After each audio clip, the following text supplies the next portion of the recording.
Hello everyone, it's Steve with Aptera Owners Club. If you go to Aptera's website now, if you go to the vehicle configurator and you click on front wheel drive system, it says Launch Edition Aptera. So we know now that the Launch Edition Aptera is using the Vitesco EMR3 e-axle and it's front wheel drive only. They couldn't figure out a rear wheel drive system for it. And it makes sense because if you want, unless you get a hub motor in here, see, Aptera was designed to use hub motors, and this rear flange is very narrow, and there's not much, it's just barely wide enough to cover the wheel. And in order to do a traditional rear wheel drive system, like, see, this is the Electromechanica Solo, they have a belt drive system, and they have a pulley on the side of the single rear wheel, which is the drive wheel. So the Electromechanica Solo was a rear wheel drive belt drive system, sort of like a motorcycle. And you see how wide that is? And that just would not fit in the Aptera. It just doesn't fit within the space of the rear wheel covers. So they couldn't make that work, and it's pretty clear that they're trying to, either with Elafe or someone else, they're trying to get a rear hub motor system worked out here, which will be the all-wheel drive system. And I think that there is some serious advantages to that, because if you do some calculations on how much power you need to drive the Aptera at highway speed, it requires surprisingly little power.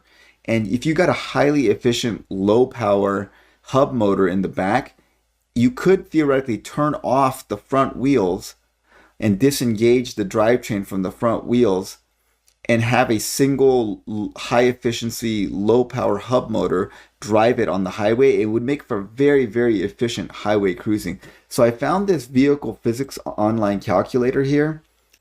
All right, so let's put in about 60 miles per hour, which is 100 kilometers per hour. You calculate propulsion power, it's 7 kilowatts. So 7,000 watts, which is 7 kilowatts.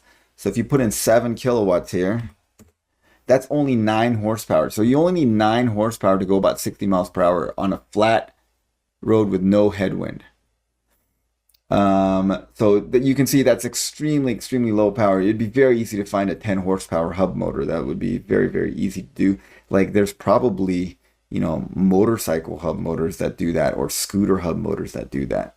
Let's say you want to go faster. So let's say you have a lead foot, and so you go 80 miles per hour on the highway. So that's 128 kilometers per hour. So let's put 128. That's 12,000, so 12 kilowatts. That is 16 horsepower. So that's all the horsepower you need to go 80 miles per hour on a flat road with no headwind on the Aptera. Like, if you found a 20 horsepower hub motor, it would handle most flat highway cruising without any assistance. And then if you got a lot of headwind, you're started going up a mountain, then you could kick the front motors back in and give the additional power while you're going uphill, and then go back to the single hub motor in the back for cruising. That would be highly, highly efficient. I think there's a lot of potential after the launch edition is over and they have all-wheel drive. I personally think the way Aptera should go is, instead of getting a powerful rear hub motor, they should get an efficient low power rear motor. Then you could have super high efficiency in highway cruising, which I think would be much better than having super high performance all the time. All right, the other thing I wanted to calculate is, since we know that Vitesco, so for the launch editions, we know it has a continuous horsepower of 50 kilowatts. What's the max speed an Aptera could obtain with 50 kilowatts? Okay, so 225.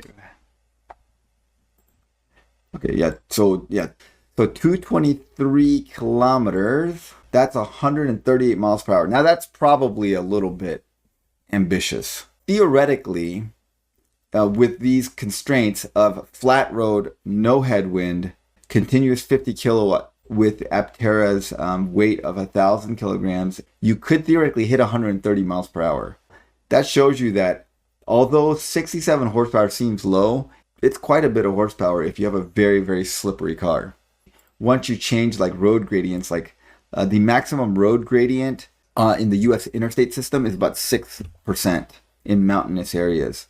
So if you do that, the power requirement goes up significantly. So you're not going to be able to hold 138 up a hill. You could definitely hold 80 miles per hour up a hill. Because 128, that only requires 34 kilowatts, even up a hill. So if you're going up the maximum hill with like a 30 mile per hour headwind, you could maintain 80 miles per hour with this Vitesco motor. That's very good. I will put a link to this calculator in the description below. Let me know what you think Aptera should do. Should they get a powerful rear hub motor when they convert to the all-wheel drive system and get more performance, or should they go with an efficient, low-power hub motor and just get better highway cruising efficiency? I vote for the latter. Let me know what you guys think in the comments below. Thanks for watching.